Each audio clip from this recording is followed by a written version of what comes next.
In 2003, Germaine Greer published a book known as The Boy in the Commonwealth by Thames and Hudson, and in the rest of the world by Rizzoli, which she described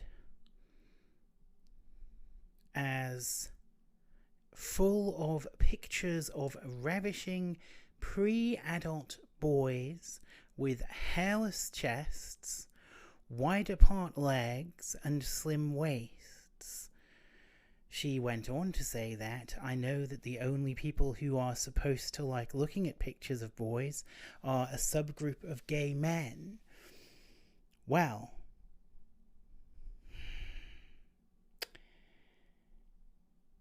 what to say about that, eh? And in 2021, the BBC published an article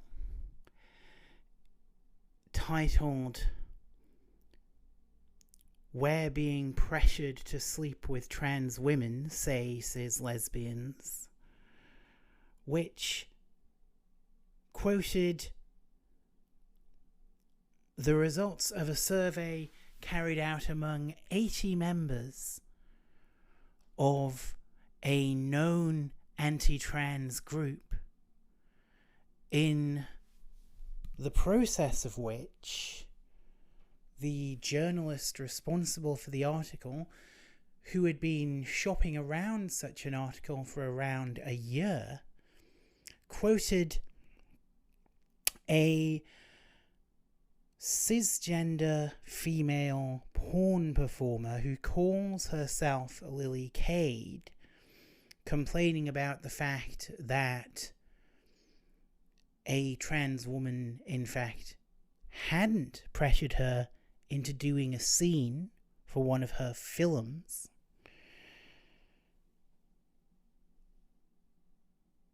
And during the process of this article being prepared, one of the few trans women who the journalist actually interviewed, whose material wasn't used in the final article, let the journalist responsible for this article know that Lily Cade has been accused by multiple other cisgender women in the porn industry of sexual assault. Multiple times. Sexual assaults which only don't count as rape in the United Kingdom because of a peculiarity of UK law on which anti-trans bigots, who I call terverts, are unusually fixated. Well, what to say? And today, I find that after running a 10-part podcast designed purely to undermine and discredit Stonewall, who in the past few months have been instrumental in, among other things, getting LGBTQ refugees out of Afghanistan, the BBC have decided to withdraw from the Stonewall Diversity Champions scheme, because they say they have to be impartial. And what do you say? Well, you could say this: I want to be famous and considered blameless. I want my mates promoted and my critics rendered nameless. I want to be rewarded for acts most consider shameless. That's right. I want to be cancelled. Cancellation's where it's at, pals. Cancellation's king. If you claim you're being cancelled, you can say most anything. You can claim to be a pugilist while retreating from the ring. All you have to say is, you've been cancelled. Cancellation's what you need, not dedication, Roy. Cancellation will take you from strength to strength through joy. You can write a book about how you like perving on underage boys and never have to fear Ms. Greer.